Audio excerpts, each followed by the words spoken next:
신약 성경에서 가장 하나님께 쓰임을 많이 받았던 사람은 우리가 바울이라고 이해할 수 있습니다. 바울의 인생에서 그가 가말리엘의 문화생이었고 베냐민 지파였고 정말 이스라엘 중에 이스라엘이라는 그 자부함 가운데 태어난 그 바울이 또 탁월한 학식을 가지고 또 종교 지도자들에게도 인정받는 존재가 된 것이죠. 그래서 그는 젊은 나이에 자기의 종교적인 신념과 신앙을 지키고자 하는 취지에서 시작했겠지만 예수를 믿는 사람들을 잡아 가두는 일에 또 스데반이 죽는 일에도 앞장섰던 사람이 바울인 것을 봅니다. 그러나 그 바울이 다메섹 도상에 제사장의 공문을 가지고 예수 믿는 사람들을 잡으려고 가다가 누구를 만납니까? 바울이 만난 게 아니라 예수께서 바울에게 나타나신 것이죠. 그래서 바울의 삶은 예수님을 만난 다메섹을 가는 그 길 위에서 예수님을 만난 그 사건으로 전과 후가 나뉘게 됩니다. 전에는 유대교에 충실하였던 사울이 예수님을 만나고 나서 이제는 복음의 사역자가 돼서 이방인을 위한 하나님의 그릇으로 쓰임을 받는 것을 볼 수가 있습니다. 저와 여러분의 삶도 바울의 삶과 마찬가지로 삶에는 많은 일들이 있지만 그러나 삶이 변화되는 핵심적인 그런 터닝 포인트라고 우리가 표현을 할 수 있는 그런 지점들이 있더라는 겁니다. 제 삶도 돌아다 보면 하나님께서 은혜를 주셔서 탈북하신 숙모님을 만나게 하시고 또 그를 통하여서 복음을 전해 듣고 예수를 믿고 났는데 예수를 믿었는데 세상이 너무 좋은 겁니다. 교회도 가끔씩 가긴 하는데 세상이 너무 좋은 겁니다. 그러다가 예수를 한동안 믿다가 또 한동안 세상으로 돌아와서 방황하는 가운데 문득 오래전에 사귀었던 그 친구가 약물을 과다 복용을 해서 마약을 과다 복용을 해서 죽었다는 소문을 듣게 되었습니다. 저희 어머니가 우연히 길에서 그 친구의 고모를 만나고 고모님께서 그 이야기를 하셔서 그래서 그 이야기를 들을 때 저는 엄청난 충격을 받았습니다. 신앙에 대해서 조금 알았지만 뭐가 뭔지를 잘 깊이 생각을 해본 적도 없고 죽음에 대해서 영생에 대해서 구체적으로 고찰을 해본 적이 없었는데 그 이야기를 듣고 나서 삶이 무엇인가? 죽음은 또 무엇일까? 왜 20살이 간 넘은 그 나이에 하나님께서는 그를 데려가셨을까? 살아있다는 것이 무엇을 의미하며 살아있으면 어떤 삶으로 나아가야 되는가? 내 삶에 죽음이 왔을 때 나는 그 죽음에 대해서 죽음 앞에서 하나님 앞에서 당당할 수 있을까? 이런 많은 질문들이 생기게 되더라고요. 그래서 온전하지는 않지만 하나님 앞으로 다시 돌아오는 그런 계기들이 되었습니다. 바울에게는 다메섹 도상에서 계기가 되었다면 저에게서는 그 친구의 죽음이 저에게 경종을 울린 거죠. 세상이 좋아서 세상을 사랑하며 살던 그 친구의 죽음으로 인해서 세상적인 기준으로는 잘 나가던 친구였지만 그러나 하나님 앞에서 그 생명의 의미가 무엇인지에 대해서 저에게는 큰 경종을 줬던 친구입니다. 오늘 우리가 창세기 5장을 통해서 살펴볼 때도 에녹의 삶에도 터닝 포인트가 있다는 사실을 우리가 발견하게 됩니다. 에녹은 언제 그 아들 무두셀라를 낳습니까? 65세에 낳죠. 21절에 보면 에녹은 65세에 무두셀라를 낳았고 이렇게 말씀을 합니다. 65세에 무두셀라를 낳고 나서 22절에는 바로 무두셀라를 낳고 난 그 뒤에 300년이란 삶, 총 365년을 살았는데 65세에 무두셀라를 낳고 나서의 그 나머지의 300년은 하나님과 동행하며 살았다고 말합니다. 그 아들을 낳은 것이 그의 삶에는 전환점이었던 것입니다. 그렇다면 에녹은 왜 그 아들 무두셀라를 낳고 그의 삶이 하나님과 동행하는 삶으로 바뀌었을까? 그 삶에는 터닝 포인트가 되었을까 하는데 우리는 질문을 가질 수밖에 없습니다. 창세기 5장에서는 에녹의 조상들에 대한 족보를 우리에게 기록해 주고 있습니다. 셋의 족보가 맞죠. 아담에게는 성경에 기록대로하면 3명의 아들이 있습니다. 가인과 아벨과 누굽니까? 셋입니다. 그런데 가인이 제사를 드리는 일로 그 동생 아벨을 쳐 죽이고 나서 하나님께서 대신 준 존재가 셋이죠. 그래서 에녹은 아담으로부터 아담의 7대 손입니다. 그런데 셋의 계열이고 또 우리가 좀 이따 살펴볼 라멕은 가인의 7대 손입니다. 그래서 에녹이 셋의 후손으로서 셋은 성경에서 경건한 자를 대표하는 겁니다. 그래서 그 경건한 자의 후손으로 살아가면서 무두셀라를 낳고 나서 그의 삶에는 전환이 일어나게 됩니다. 그렇다면 왜 그랬는가에 대해 우리가 궁금증을 가져볼 필요가 있습니다. 그래서 삶이 늘 낳고 하다가 죽는 삶이 있는가 하면 하나님과 짧은 삶이지만 동행하며 살다가 하나님의 부름을 받고 가는 삶이 있더라는 겁니다. 족보가 거기에서 우리에게 비교하는 부분들을 시사합니다. 그리고 하나님과 동행하는 삶이 있을 수도 있고 그냥 자기가 주체가 되어서 살아가는 삶도 있다는 것입니다. 이런 부분들에 대해서 구체적으로 살펴보려고 합니다. 그렇다면 우리가 무두셀라라는 그 이름의 뜻에 대해서 먼저 알 필요가 있습니다. 무두셀라는 창의 사람이라는 의미를 가지고 있습니다. 창의 사람, 투창의 사람이라고 하는 표현도 맞습니다. 옛날에는 전쟁을 할 때 가장 중요한 무기가, 오늘날에는 뭐 미사일일 수 있죠, 뭐 핵무기일 수 있지만 그때는 창입니다. 그래서 창의 사람이라는 것은 마을을 지키는 수호자와 같은 그런 역할을 합니다. 그리고 창의 사람이라는 것은 전쟁을 할 때 가장 선봉에 서는 사람을 의미합니다. 그래서 무두실라라는 그 이름이 가지는 뜻은 창의 사람이, 그가 죽을 때 창의 사람이 온다는 겁니다. 또 마을을 지키는 창의 사람이 죽으면 그 마을은 어떻게 되는 겁니까? 심판을 당하게 되는 겁니다. 부족과 부족이 전쟁을 하는데 마을을 지키는 창의 사람이 죽으면 그 부족은 망하게 되는 것이고, 또 다른 부족의 창의 사람이 온다는 것은 그들에게도 심판을 시사하는 것입니다. 그래서 무두실라라는 그 이름, 그가 죽을 때 심판을 보내리라는 이 이름의 뜻이 에녹으로 하여금 에녹에게 경종을 울렸던 것입니다. 그래서 그는 65세까지 자기가 중심이 되어 사는 삶을 청산을 하고 이제는 하나님과 동행하는 삶으로 전환하게 된 것입니다. 왜 그랬다고요? 그 아들 무두셀라를 낳고 나서 그에게는 그렇게 삶의 변화가 있었습니다. 그는 하나님께서 심판하실 것이라는 것에 대한 계시를 받고 나서 그의 삶이 바뀌게 된 것입니다. 보통 자녀를 낳으면 그 자녀에게는 하나님의 기대가 있어서 하나님의 뜻을 따라서 그에게 이름을 지어주죠.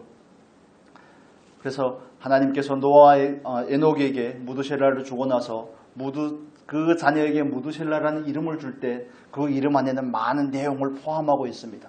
이 아들이 죽을 때 심판이 올 것이라는 그 메시지를 담고 있습니다. 그러므로 인해서 에녹은 하나님 앞에서 무두셀라를 양육하는 그 기간 동안 자녀가 언제 죽을지 압니까? 자기가 언제 죽을지도 모르죠. 그래서 그는 하나님 앞에서 심판이라는 결과를 바라보면서 오늘이라는 삶을 하나님과 동행하며 살기로 작정을 한 것입니다. 하나님께서 먼저 계시로 은혜를 주셨고 에녹은 그 계시를 따라 아들의 이름을 무두셀라라고 짓고 그 아들을 양육해가는 과정 가운데서 근신하게 경성하게 깨어서 하나님과 동행하는 삶을 살게 된 것입니다. 우리 히브리서의 말씀 잠깐 보겠습니다. 히브리서에 보면 에녹에 대해서 이렇게 묘사하는 것을 볼 수가 있습니다. 히브리서 11장 5절과 6절 보겠습니다. 히브리서 11장 5절에서 6절 같이 읽겠습니다. 믿음으로 에녹은 죽음을 보지 않고 옮겨졌으니 하나님이 그를 옮기심으로 다시 보이지 아니하였느니라. 그는 옮겨지기 전에 하나님을 기쁘시게 하는 자라 하는 증거를 받았느니라. 믿음이 없이는 하나님을 기쁘시게 하지 못하나니 하나님께 나아가는 자는 반드시 그가 계신 것과 또한 그가 자기를 찾는 자들에게 상 주시는 이심을 믿어야 할지니라. 아멘. 히브리서 11장은 에녹이 하나님과 동행할 수 있었던 그 계기에 대해서 우리에게 말씀을 해주고 있습니다. 동행할 수 있었던 이유와 방법에 대해서 구체적으로 제시해 줍니다. 무엇 때문이라고 말합니까? 믿음이라고 말합니다. 하나님의 계신 것과 하나님께서 자기를 찾는 자들에게 상 주시는 하나님이심을 믿는 것, 또 하나님께서 심판하시는 하나님임을 믿는 것, 그건 믿음의 구체적인 내용의 문제이죠. 에녹이 하나님과 동행할 수 있었던 첫 번째 이유는 믿음입니다. 하나님이 계시다는 사실을 믿는 것과, 그래서 히브리서 11장 6절은 단독으로 떼어내서 해석할 게 아니라 5절과 6절이 붙은 겁니다. 그래서 6절은 에녹의 믿음을 해석하는 본문인 것입니다. 5절과 6절이 그래서 이어지는 거죠. 5절의 하반절에 보면 하나님을 기쁘시게 하는 자라 하는 증거를 받았느니라. 하나님께서 에녹을 자기를 기쁘게 하는 자라고 인정을 해주신 겁니다. 그렇다면 무엇이 하나님을 기쁘게 했는가를 6절에서 설명을 하는데 뭐라고요? 믿음이라고 말합니다. 믿음이 없이는 하나님을 기쁘시게 못하나니, 저와 여러분도 하나님 앞에 믿음을 가지고 하나님을 기쁘시게 하는 우리가 될 수 있기를 축복합니다. 그래서 우리가 하나님을 기쁘시게 할 수 있는 요소는 행위가 아닙니다. 1차적으로 행위가 아닙니다. 믿음입니다. 믿음이 있어야지 그 믿음에서 행위가 발현이 되기 때문에 그렇습니다. 믿음에서 행위가 나오는 겁니다. 믿음이 없는 행위는 뭡니까? 그러면 믿음이 없는 행위는 외식입니다. 믿음이 없는 행위는 그냥 모션만 취하는 겁니다. 그래서 저와 여러분이 원하는 구체적인 하나님 앞에서의 실천, 그 행위는 믿음에 근거한 겁니다. 그렇다면 그 믿음은 또 어디에서 옵니까? 믿음은 어디에서 오죠? 믿음은 들음에서 옵니다. 세상 소리를 듣는 데서 믿음이 오는 것이 아니라 하나님의 말씀을 듣는 데서 믿음이 옵니다. 하나님께서 우리에게 성령으로 말미암아 하나님을 아버지라고 알 수 있게끔, 예수 그리스도를 구주로 고백하게끔 하는 그 절대적인 은혜로 인해서 우리에게 믿음을 선물로 주시죠. 그 선물로 받은 믿음이 우리 안에서 부단히 말씀을 먹고 말씀을 들음으로 인해서 우리 안에서 믿음이 자라가게 됩니다. 그 믿음이 자라가면 우리의 삶에서는 구체적인 믿음의 행동들을 할 수 있게 되는 것입니다. 이 순서를 이해하시면 좋겠습니다. 하나님께서 은혜를 주십니다. 믿음을 선물로 주십니다. 그리고 나서 우리는 그 믿음을 지속하기 위해서 하나님의 말씀을 부단히 듣습니다. 그러면 우리들의 믿음이 강건해지고 믿음이 더 성장하게 되고, 믿음이 성장한 결과로 뭐가 맺혀지는 겁니까? 열매가 맺혀지는 겁니다. 삶의 구체적인 행위들이 그리스도인으로서의 빛과 소금의 삶이 드러나게 되는 겁니다. 믿음이 없이, 말씀이 없이는 삶이 없다는 것을 의미하는 겁니다. 그래서 우리는 자꾸 거꾸로 접근을 하려고 하죠. 예수를 믿고 나서 어떻게 살려고 합니다. 맞습니다. 살아야 됩니다. 그러나 살기 위해서는 뭐가 있어야 됩니까? 연료가 있어야 되는 겁니다. 차가 달리기 위해서는 뭐가 있어야 됩니까? 주유를 해야 되지 않겠습니까? 가스를 넣든 가솔린을 넣든 디젤을 넣든 넣어야 되죠. 휴대폰을 사용하기 위해서는 어떻게 해야 됩니까? 요금을 내야 된다고 생각하시는 분이 있는데 충전을 해야 되는 겁니다. 충전을 해야 되는 겁니다. 그것과 마찬가지입니다. 그래서 우리는 행위를 바꾸고자 하기 전에 뭘 해야 된다고요? 믿음의 문제를 해결을 해야 되는 겁니다. 믿음의 문제를 해결하기 위해서 우리는 말씀으로 돌아가야 되는 겁니다. 말씀이 믿음을 주기 때문에 그렇습니다. 믿음은 말씀에서 나기 때문에 그렇습니다. 그래서 우리가 창세기 5장을 보면서 나도 에녹처럼 하나님과 동행하는 사람이 되고 싶다. 얼마나 거룩한 소원입니까? 너무 좋죠. 그렇지만 어떻게 하면 동행할 수 있습니까? 믿음이 문제라고 히브리서는 우리에게 말씀해 주고 있습니다. 그렇다면 믿음의 내용이 뭡니까? 구체적으로 뭘 믿는 겁니까? 하나님이 계시다는 사실을 믿는 겁니다. 여러분, 하나님께서 계시다는 사실을 믿으십니까? 하나님이 존재한다는 그 사실을 믿는 겁니다. 하나님은 존재하고 계시는 그 하나님은 또 나의 아버지라는 사실을 믿는 겁니다. 나의 생과 사와 화와 복을 주장하시는 하나님이심을 믿는 겁니다. 나를 만드셨을 뿐만 아니라 나의 모든 인생을 주관하고 계시며, 궁극적으로는 우리가 이 육체의 몸을 벗고 하나님 앞에 갈 때 나에게 심판을 하시는 하나님이라는 사실을 믿는 겁니다. 하나님의 존재를 믿는 것이고, 하나님께서 우리의 삶을 바라보신다는 사실을 믿는 겁니다. 그런 삶이 에녹으로 하여금 깨어있게 하고 경건하게 하여서 하나님과 동행하는 삶으로 나아가게 하는 겁니다. 여러분, 하나님이 계시다는 사실을 믿으시기를 바랍니다. 또 하나님께서 우리의 모든 삶을 장차 마지막 그날에 여호와의 날이라고 표현을 하죠. 주님께서 다시 오시는 그 날에 우리의 삶을 심판하신다는 사실을 믿으셔야 됩니다. 때로 말씀에 대해서 바른 이해를 가지고 못한 그리스도인들을 예수를 믿으면 심판이 없다고 생각을 합니다. 천만의 말씀입니다. 예수를 믿으면 심판이 있습니다. 한 번 죽는 것은 사람에게 정해진 일이요. 죽은 후에는 뭐가 있다고요? 죽은 후에는 심판이 있으리라. 우리 이해를 돕기 위하여 요한복음 5장 24절 보겠습니다. 요한복음 5장 24절 같이 읽겠습니다. 내가 진실로 너희에게 이르노니 내 말을 듣고 또 나 보내신 이를 믿는 자는 영생을 얻었고 심판에 이르지 아니하나니 사망에서 생명으로 옮겼느니라. 아멘. 이 말씀과 자꾸 충돌이 되어서 그렇게 오해를 하는 경우들이 있습니다. 먼저 5장 24절은 이런 의미를 가집니다. 믿지 않는 사람은 이미 정죄를 받은 겁니다. 이미 심판을 받은 겁니다. 그러나 저와 여러분이 요한복음 5장 24절에서 말씀하는 것처럼 심판에 이르지 아니하나니라는 것은 우리의 죄의 대가를 우리가 치르지 않는다는 것을 의미하는 겁니다. 이건 구원에 관한 문제이죠. 그러나 구원에 관한 문제를 넘어서 구원받은 우리에게는 행위의 문제가 있습니다. 내 죄를 누가 담당하느냐 하는 첫 번째 심판의 문제이지만, 그러나 저와 여러분의 삶에서는 예수를 믿고 나서 어떻게 살았느냐. 우리 29절 볼까요? 29절. 5장 29절 같이 보겠습니다. 같이 읽겠습니다. 선한 일을 행하는 자는 생명의 부활로, 악한 일을 행하는 자는 심판의 부활로 나오리라. 선한 일을 행했느냐, 아니면 예수를 믿고도 여전히 자기가 중심이 되어서 살았느냐, 그 결과가 확연히 다르더라는 겁니다. 또 말씀 한 구절 볼까요? 베드로전서, 이 말씀 우리가 한번 보겠습니다. 베드로전서 1장 17절, 16절에서 17절 보겠습니다. 베드로전서 1장 16절에서 17절 우리 같이 읽겠습니다. 기록되었으되 내가 거룩하니 너희도 거룩할지어다 하셨느니라. 외모로 보시지 않고 각 사람의 행위대로 심판하시는 이를 너희가 아버지라 부른즉 너희가 나그네로 있을 때를 두려움으로 지내라. 에녹에 대한 삶의 답입니다. 외모로 보시지 아니하고, 하나님 앞에서 외모는 상관없다는 겁니다. 중요한 건 뭐라는 겁니까?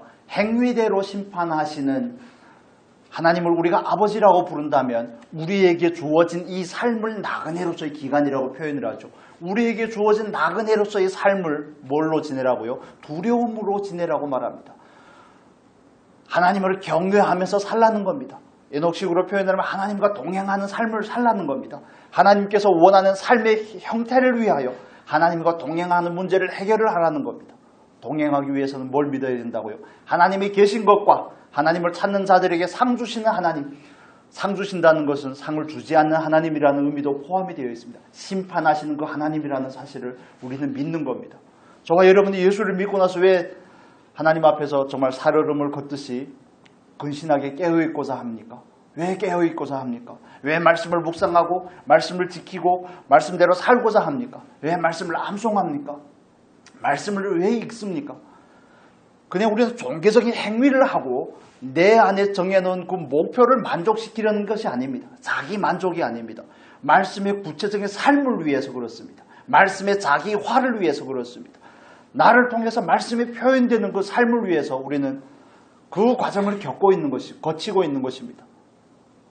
하나님이 계신 사실을 믿으시고 하나님께서 우리의 삶을 심판하신다는 사실을 믿으셔야 됩니다. 그러면 우리는 자연스럽게 나그네로 있는 기간을 두려움 가운데 지나게 됩니다. 이 두려움은 우리에게 주어진 우리를 저주할 것이라는 그런 두려움이 아닙니다. 하나님을 사랑함으로 인한 공경이라고 표현을 하죠. 하나님을 무겁게 여기는 마음에서 나오는 겁니다. 그래서 우리의 생각과 우리의 마음의 감정과 내 안에 있는 중심들을 살피고 하나님 앞에서 내 말과 행위를 구체적으로 점검하게 되는 겁니다. 우리는 뜻을 정합니다. 뜻을 정한 대로 삽니다. 살면서 점검합니다. 이 세 가지를 계속 반복을 하는 겁니다. 뜻을 정하고 잘못된 부분이 삶을 점검을 하고 회개하고 다시 돌아오고 하는 이것을 반복하는 것이 그리스도인의 삶입니다.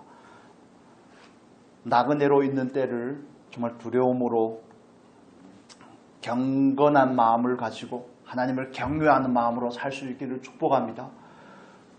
왜냐하면 우리의 중심을 보시고 우리의 구체적인 행위를 달아보시는 하나님이시기 때문에 그렇습니다. 그래서 우리의 믿음은 막연한 것이 아닙니다. 하나님께서 우리의 삶을 반드시 심판하신다는 사실이 우리를 오히려 각성하게 합니다. 우리를 하여금 경성하게 합니다. 하나님 앞에서 깨어있게 하는 것입니다. 에녹의 삶도 마찬가지죠. 아들을 낳고 나니까 그 마음에 어떤 두려움이 왔을까? 하나님의 계시로 아들의 이름을 무두셀라라고 짓고 나서 내 아들이 죽을 때는 심판이 있을 텐데. 그래서 성경의 말씀도 마찬가지입니다. 무드셀라가 969세를 살고 죽게 되는데 무드셀라가 969세가 되는 시점이 노아가 600세가 되는 시점입니다. 이해가 되십니까? 무드셀라가 라멕을 낳고 라멕이 노아를 낳는데 그 노아가 600세가 될 때 그 할아버지인 무드셀라의 나이가 몇 살이라고요? 969세. 그 무드셀라가 죽는 해에 노아의 홍수 심판이 시작이 되는 겁니다. 하나님의 말씀은 하나도 틀린 것이 없죠. 그대로입니다. 그래서 에녹이 자기 아들을 볼 때마다 무슨 생각이 들겠습니까? 얘가 죽을 때면 심판이 있을 텐데 나는 어떻게 살아야 될 것인가? 하나님과 동행하며 자녀를 양육하며 살 수도 있지만 하나님과 동행하지 않고도 그 일들은 넉넉히 할 수 있는 일이 아닙니까? 자녀를 낳고 키우는 게 뭘 그리 어렵습니까? 잘 키우려고 하니까 어렵죠. 성질을 내고 싶으면 성질을 내고 자기 마음대로 다룬다면 전혀 어렵지 않습니다. 얼마나 쉬운데요. 때리고 싶으면 때리고. 저는 때려보지 않아서. 자기 마음대로 키우고 싶으면 얼마나 쉽겠습니까? 그런데 존중을 해야 되죠. 하나님께서 맡기셨다고 그러니 잘 먹여야 될 것 같고 잘 입혀야 될 것 같고 하나님께서 내 새끼를 맡겼는데 네가 어떻게 키웠냐 이렇게 물어볼 것 같고 걱정과 두려움이 있기 때문에 잘 키우려고 하니까 어려운 겁니다. 그래서 하나님과 동행하면서 자녀를 키울 수도 있고 동행하지 않으면서 키울 수도 있습니다. 그래서 우리는 하나님 앞에서 이런 부분들을 선택을 하는 겁니다. 이왕이면 동행하면서 하는 게 좋지 않겠습니까? 하나님과 동행하면서 우리에게 주어진 하루하루를 살 수 있는 저와 여러분이 되었으면 좋겠습니다. 이거 우리 안에 소원으로 가지셔야 됩니다. 그래서 어떻게 동행할까의 문제에 대해서 첫 번째는 뭐라고 그랬습니까? 믿음이라고 그랬습니다. 하나님이 계시다는 사실과 하나님께서 심판한다는 사실이 우리의 삶을 깨우는 겁니다. 우리의 삶을 하나님 앞에서 다시 정렬하게 하고 다시 그 중심을 하나님께로 돌아가게 하는 겁니다. 그리고 에녹의 삶에서 우리가 볼 수 있는 또 한 가지는 그는 하나님이 계시다는 사실과 하나님께서 심판하신다는 사실을 믿으며 하나님과 동행하였더라고 표현을 합니다. 동행하다는 히브리어 단어는 할라크라는 단어인데 같이 걷다는 단어입니다. 그런데 이게 원어의 표현은 그렇습니다. 한 번 걷는 것이 아니라 어떻게 걷는다고요? 죽을 때까지 걷는다는 겁니다. 300년 동안, 에녹에게 있어서는 300년이죠. 물론 자기의 조상들에 빗대서 그 시대를 살아가는 사람들에게 있어서 인생에 다른 사람의 나이의 3분의 1밖에 살지 못했지만 그러나 그는 지속적으로 일관성 있게 하나님과 동행한 겁니다. 저와 여러분에게 이런 부분들이 중요합니다.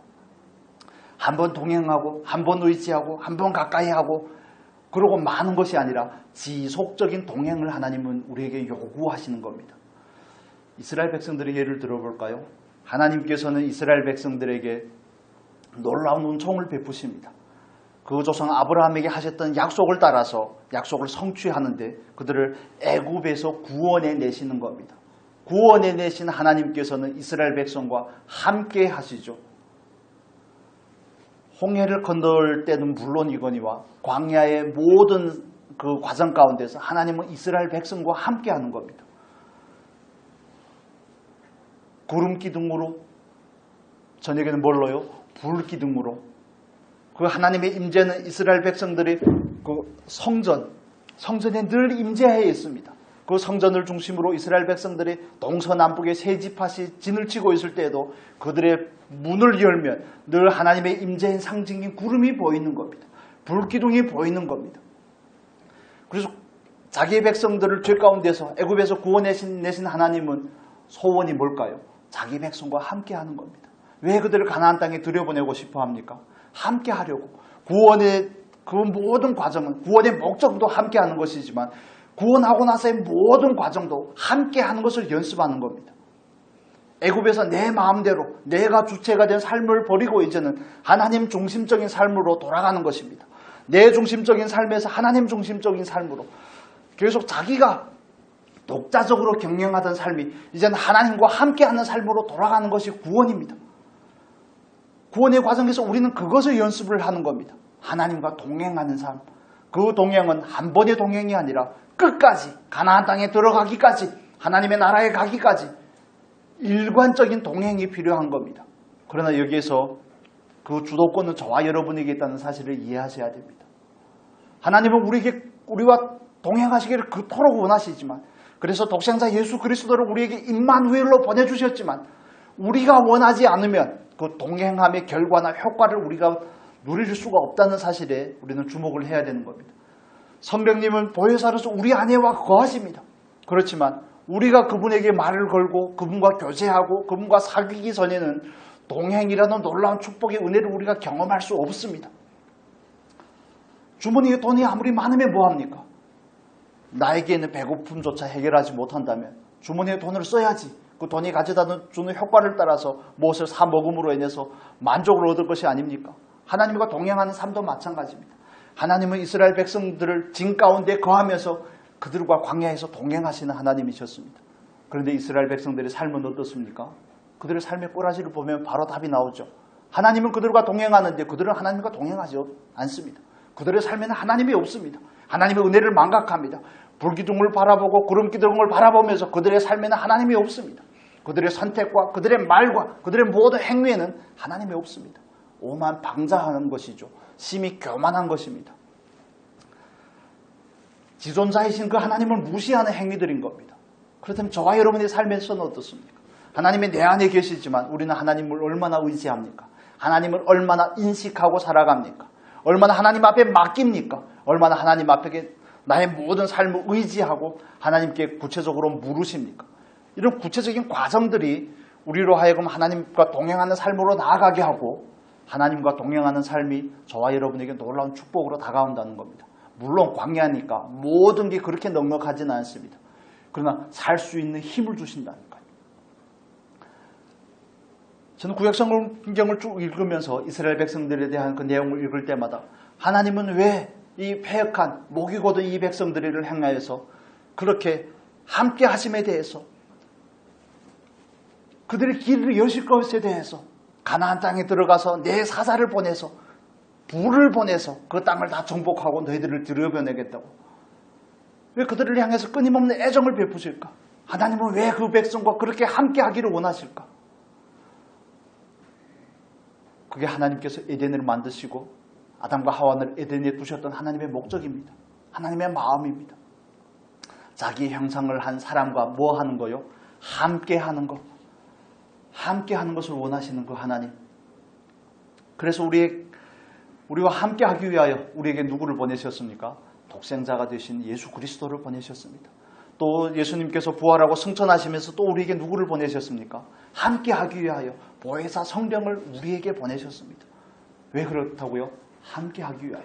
함께 해야 누림을 경험할 수 있다고 말씀을 드렸습니다. 하나님과 동행해야지 우리는 비로소 하나님께서 우리 인생들을 향한 목적을 따라 살 수 있는 가장 기본적인 조건이 구비가 되게 되는 것입니다.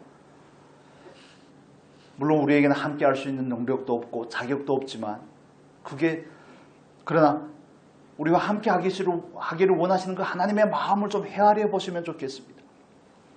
그 마음을 좀 헤아리고 하나님과 함께 하고자 하는 그 소원이 저와 여러분 안에서 정말 피어났으면 좋겠습니다. 하나님은 오늘도 저와 여러분과 함께 하기를 원하시는 줄로 믿습니다. 물론 거기에는 필요한 조건들이 있습니다. 에녹의 이야기로 돌아와서 그 필요한 조건은 에녹이 그 시대 가운데서 하나님 앞에 지속적인 동행하는 삶을 추구했다는 겁니다. 지속적으로 동행하며 자녀를 양육했다는 겁니다. 하나님과 동행한다는 이 일은 뭐 특별한 일이 아닙니다. 하나님을 위해서 얼마나 높고 얼마나 크고 위대한 일을 하라는 요청이 아닙니다. 우리의 삶에서입니다. 저와 여러분의 평범한 일상에서 먹고 마시고 자녀를 양육하는 그 모든 일에서 하나님과 같이 하라는 겁니다.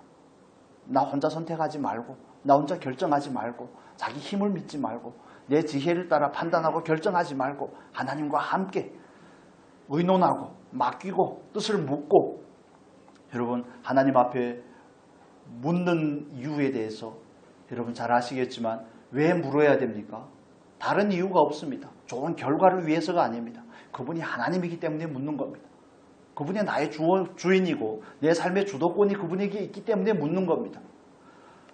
물어도 때론 들리지 않을 때가 있습니다. 물어도 하나님의 뜻에 대해서 선명하지 않을 때가 있습니다. 그렇지만 묻는 행위 자체를 하나님께서 기뻐하십니다. 묻고 잘 모르겠지만 묻고 나서 행하는 삶에 대해서는 하나님께서 책임을 지시지만 묻지도 않고 자기 마음대로 한 삶에 대해서는 그 책임이 전적으로 저와 여러분의 몫입니다. 그래서 묻는다는 사건, 묻는다는 이 행위는 우리에게 있어서 우리의 존재, 나는 어떤 존재입니다 하는 그 고백이 되는 겁니다. 여러분, 하루하루의 평범한 일상에서 하나님을 찾고 하나님과 동행하는 은혜가 있기를 바랍니다. 지속성이라고 말씀을 드렸습니다. 일관된 삶입니다. 물론 우리의 삶에 우리들의 신앙에 기복이 있을 수 있습니다.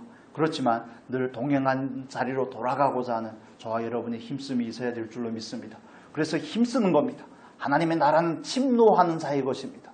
똑같은 하나님을 믿지만 그 하나님을 믿는 믿음의 정도에 따라서 하나님을 가까이 하는 정도에 따라서 누림이 다릅니다. 우리의 삶에 주어지는 하나님께서 주시는 은혜들이 다릅니다. 하나님을 믿으시고 그분이 존재한다는 사실을 믿으시고 그 믿음 안에서 또 심판하신다는 그 하나님을 믿으시고 그 하나님과 늘 동행하는 저와 여러분이 될 수 있기를 축복합니다. 동행하셔야 됩니다. 그래야지 그 하나님을 우리는 삶에서 경험하고 누릴 수가 있습니다. 그 삶에는 형통함이라는 결과가 있습니다. 우리 다음 주에 다른 인물을 통해서 살펴보려고 합니다. 그리고 마지막 한 가지를 더 드리겠습니다. 창세기 4장에 와서 한번 보겠습니다. 창세기 4장.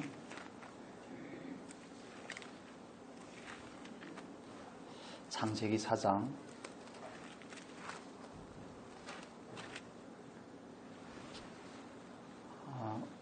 18절을 보겠습니다. 18절. 4장 18절에서 19절의 말씀을 보겠습니다. 같이 읽겠습니다. 에녹이 이랏을 낳고 이랏은 무후야엘을 낳고 무후야엘은 무드사엘을 낳고 무드사엘은 라멕을 낳았더라.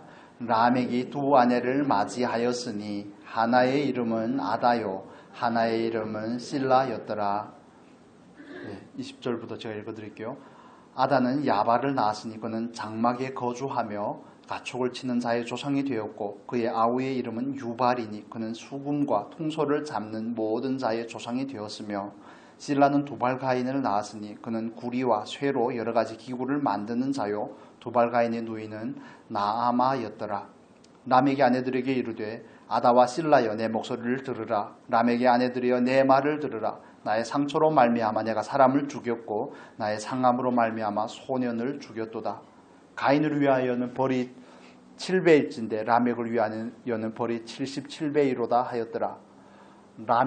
라멕은 가인의 후손입니다. 다 똑같이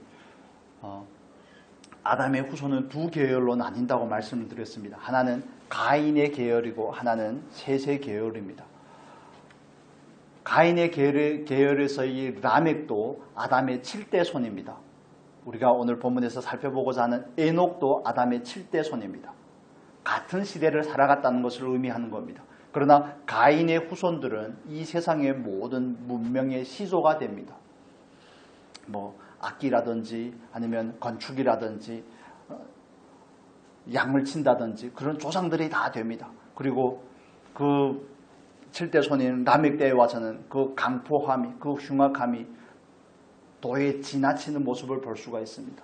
라멕과 에녹이 비슷한 세대를 살아갔다고 할 때, 같은 세대를 살아갔다고 할 때 에녹이 라멕을 보면서 무슨 생각을 했을까요? 저렇게 사는 삶을 바라보면서 라멕의 삶을 바라보면서 그 마음에 무슨 생각을 했을까요? 아들을 바라보면서 했던 생각이 다시 반복이 되지 않겠습니까? 나는 경건하게 살아야 되겠구나. 나는 구별된 자로 살아야 되겠구나. 아들을 통해서 하나님께서 계시한 그 내용뿐만 아니라 라멕을 바라보면서 장차의 심판이 있다는 것을 다시 상기시키면서 라멕을 바라보면서 저렇게 살다가는 결국 망할 텐데 하는 생각을 하지 않겠습니까? 그래서 에녹으로 말미암아 하나님과 동행하게 한 마지막의 요인은 저는 구별됨이라고 생각을 합니다. 구별된 삶을 살고자 하는 사람은 하나님과 동행하고자 하는 겁니다. 그 시대를 바라보며 다른 사람들은 다 오늘날 이 시대도 마찬가지 마찬가지이죠. 많은 사람들은 명예를 추구하고 돈을 추구하고 이 세상에서의 부귀영화를 추구하고 뭐 그렇게 거창하지 않은 것이라도 눈에 보이는 것을 추구하며 일편단심으로 달려갈 때 그들을 바라보면서 음란하고 배역한 이 세대를 바라보면서 우리 안에는 어떤 생각을 해야 됩니까? 하나님의 자녀로서 나는 어떻게 살아야 될 것인가? 하나님의 자녀로서 나는 어떻게 구별된 삶을 살아야 될 것인가? 에녹이라는 이름의 뜻이 가지는 의미이기도 합니다. 에녹이라는 이름은 여러 가지 의미를 가지는데 헌신하다는 뜻을 가지고 있습니다. 헌신하다, 봉헌하다. 라멕을 바라보면서 에녹은 자기 이름을 되뇌이면서 이렇게 생각을 했을 것이라고 생각을 합니다. 나는 라멕처럼 살지 말아야 되겠구나. 나는 이름처럼 하나님께 헌신된 사람으로, 드려진 사람으로, 비록 짧은 삶을 살더라도 하나님과 동행하며 살아야 되겠구나. 구별된 존재로 살아야 되겠구나. 저와 여러분이 이 세대를 바라보면서 우리도 마찬가지로 그렇게 마음의 뜻을 정하실 수 있기를 바랍니다. 다른 사람이 다 돈을 위해서 쫓아간다고 할지라도 우리는 하나님 안에서의 하나님의 자녀라는 정체성 안에서 나는 어떻게 살아야 될 것인가? 어떻게 구별되며 어떻게 하나님께 헌신된 사람으로 살아야 될 것인지가 저와 여러분의 고민이 되어야 됩니다. 우리가 이처럼 이런 필요한 조건들을, 절대적인 조건은 아니지만 하나님을 믿는다든지 하나님과 일관성 있게 동행하고자 한다든지 하나님 앞에서 헌신된 삶을, 구별되고 헌신된 삶을 살고자 한다든지 이런 필요 조건들이 만족됨으로 인해서 하나님과 동행하는 삶의 결과로 나타나게 되는 것입니다. 여러분, 우리는 구별된 존재인 줄로 믿습니다. 세상 것들이 많이 부럽죠. 저도 부러울 때가 있습니다. 가끔씩 그런 생각들이 문득문득 찾아올 때가 있습니다. 그러나 우리가 기억해야 될 말씀이 있습니다. 잠언의 말씀 한번 보도록 하겠습니다. 잠언서는 이렇게 우리에게 경종을 울려주고 있습니다. 잠언 21장 4절 보겠습니다. 3절 4절 같이 보겠습니다. 3절 4절 21장 3절 4절 같이 읽겠습니다. 공의와 정의를 행하는 것은 제사 드리는 것보다 여호와께서 기쁘게 여기시느니라. 눈이 높은 것과 마음이 교만한 것과 악인이 형통한 것은 다 죄니라. 악인이 형통한 것은 뭐라고요? 죄니라 하고 말합니다. 악인이 형통한 것은 죄니라. 뒤로 가서 23절 보겠습니다. 23장 보겠습니다. 23장 17절의 말씀을 보겠습니다. 23장 17절 21장 4절의 말씀에 대해서 추가적으로 설명하는 부분이죠. 같이 읽겠습니다. 내 마음으로 죄인의 형통을 부러워하지 말고 항상 여호와를 경외하라. 에녹이 라멕을 바라볼 때 여러 가지 마음에 들었을 것이라고 생각을 합니다. 우리가 이 시대에 믿지 않는 사람들의 형통함을 볼 때 우리 마음에 찾아오는 때론 갈등이기도 하죠. 때론 부럽기도 한데 성경은 뭐라고 말합니까? 내 마음으로 죄인의 형통을 부러워하지 말고. 왜 그렇습니까? 악인들의 형통한 것은 죄이기 때문에 그렇습니다. 때로 이 마음의 욕망들이 건드려지죠. 얼마나 부럽습니까? 그렇지만 그런 마음들을 잘 다스려 주시기를 바랍니다. 하나님 앞에 내려놓고 나는 누구인가? 나는 짧은 나그네와 같은 삶을 어떻게 두려움 가운데 살 것인가 하라는 말씀에 대한 묵상과 그런 회고들이 우리 안에 있고 늘 점검이 있어야 됩니다. 그래야지 이 마음을 조금이나마 다스릴 수 있습니다. 그렇지 않으면 뭐 여자의 마음이 갈대가 아니라 그리스도의 마음이 그렇습니다. 갈대와 같습니다. 그냥 때론 세상이 좋았다, 때론 주님이 좋았다. 정말 배우고 확신한 일에 거하는 저와 여러분이 될 수 있기를 바랍니다. 하나님의 말씀 앞으로 자꾸 돌아오는 그 연습이 필요한 것입니다. 24장 19절에서는 이렇게 말합니다. 제가 읽어드릴게요. 너는 행악자들로 말미암아 분을 품지 말며 악인의 형통함을 부러워하지 말라. 방금 그 말씀과 똑같은 의미이죠. 악인의 형통함이 부러워질 때마다 디모데전서의 말씀을 생각하시기를 바랍니다. 먹을 것이 있고 입을 것이 있으면 뭐라고요? 족한 줄로 알라. 자족하는 저와 여러분이 될 수 있었으면 좋겠습니다. 에녹의 삶은 짧은 삶이었지만 그의 삶에는 하나님과 동행이라는 놀라운 축복이 있는 삶이었습니다. 그는 삶에서 자기 아들을 무두셀라를 낳고 나서 그 삶의 터닝 포인트가 되어서 하나님 앞에서 하나님과 동행하는 삶을 살게 되었습니다. 그가 동행할 수 있는 비밀은 세 가지라고 말씀을 드렸습니다. 첫째는 뭐라고요? 믿음입니다. 그는 그에게 있는 믿음이 하나님 앞에서 동행하는 삶으로 나아가게 했던 첫 번째 필요 조건입니다. 그러나 하나님이 계신 것을 믿었고 하나님께서 상을 주실 뿐만 아니라 심판하실 하나님이라는 사실을 믿고 주어진 그 때를 경계를 가지고 근신하며 하나님과 동행하며 살았습니다. 그리고 그의 동행은 일시적인 동행이 아니라 일관성이 있고 지속적인 동행이었다고 말씀을 드렸습니다. 한 번 하고 마는 것이 아니라 넘어지면 그 자리에서 다시 일어나서 저와 여러분도 마찬가지입니다. 7번 넘어질지라도 다시 일어나는 은혜가 있기를 바랍니다. 오늘 동행을 실패하면 내일 다시 하는 겁니다. 넘어진 자리에서 다시 하는 겁니다. 매일 성경을 한 장씩 읽고 묵상을 하는데 오늘 18장 읽을 차례죠. 얼마나 잘 오셨습니까? 얼마나 잘 해오셨습니까? 답은 스스로가 가지시면 되겠습니다. 그런 일들이 1장 읽고 3장까지 읽었는데 못했다. 그러면 오늘은 18장을 읽을 날이고 오늘 18장을 읽고 내일 못했다. 그러면 그 다음 날이가 20장을 읽고 그냥 하는 겁니다. 그냥 밀렸던 거 하지 마십시오. 밀렸던 거 하지 말고 그냥 그날 밀린 거 하다 보면 못합니다. 아이고 너무 많구나. 아이고 지친다. 그렇기 때문에 주어진 걸 하는 겁니다. 주어진 걸 그날. 그래서 다시 돌아가고 하는 이런 일관성의 연습이 우리에게 필요한 겁니다. 그래서 경건은 뭐라고요? 연습하는 겁니다. 육체의 연습은 조금의 유익이 있지만 경건은 영생에 대한 것을 우리에게 결정하기 때문에 그렇습니다. 일관성이 있게 나아갈 수 있는 은혜가 있었으면 좋겠습니다. 그리고 우리에게 요구되는 에녹에게서 볼 수 있는 세 번째 것은 뭡니까? 구별되고 헌신된 삶입니다. 세대를 바라보며 어떻게 살 것인지에 대한 그런 마음들이 저와 여러분에게 있기를 축복합니다. 그래서 결국에는 로마서 12장에서 말하는 것처럼 우리의 몸을 뭐로 드리라고요? 거룩한 산 제물로 드리는 그 자리까지 나아갔으면 좋겠습니다. 우리가 하나님께서 에녹을 통해 보여준 이런 필요 조건들을 만족시킬 때 하나님께서 우리와 함께하며 그 하나님과 동행함으로 인해서 저와 여러분의 삶에 놀라운 은혜와 축복이 있을 줄로 믿습니다.